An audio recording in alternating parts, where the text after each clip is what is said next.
What's good, everybody? It's your man, the myth, the legend, the voice, bringing you this week's Time Out.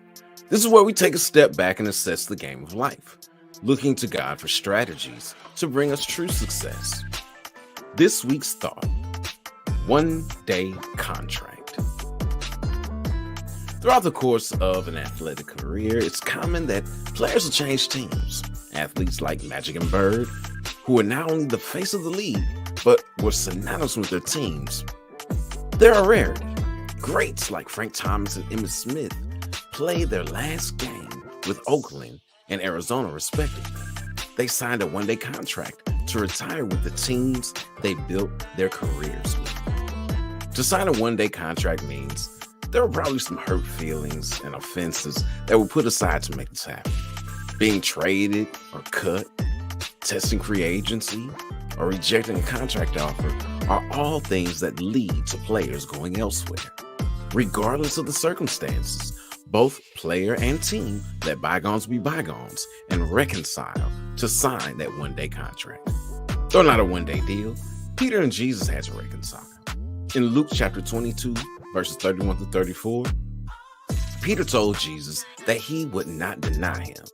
And Jesus turned around and said, "Oh, yeah? Okay. Well, you're going to do it 3 times. And I believe that Peter believed what he was saying. This is proven by how he chopped off the ear of a servant in the garden. But around a charcoal fire in the chief priest's courtyard, Peter had a change of heart. Accused of many, including a relative of the man whose ear he lopped off, Peter denied Christ 3 times. As the rooster crowed, Jesus looked at him. This means that Peter was denying Jesus in his very presence. And maybe that's why he did it. He saw the dire state of his master. The pain and suffering Christ endured from the beating was palpable. Like wind on the sea, Peter's faith failed once again, this time causing him to flee, crying in agony. The next time you see Peter, he's with the disciples.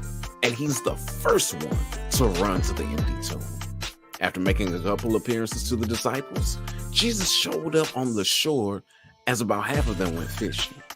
Sitting around a charcoal fire where he made breakfast, he asked Peter if he loved him and affirmed Peter's position through the instructions he gave him on how to care for his people.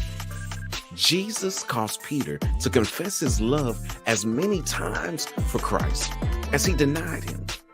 Peter entered into covenant with him once more and would go on to fulfill Jesus' prophecy by being the foundational leader of Christ's church.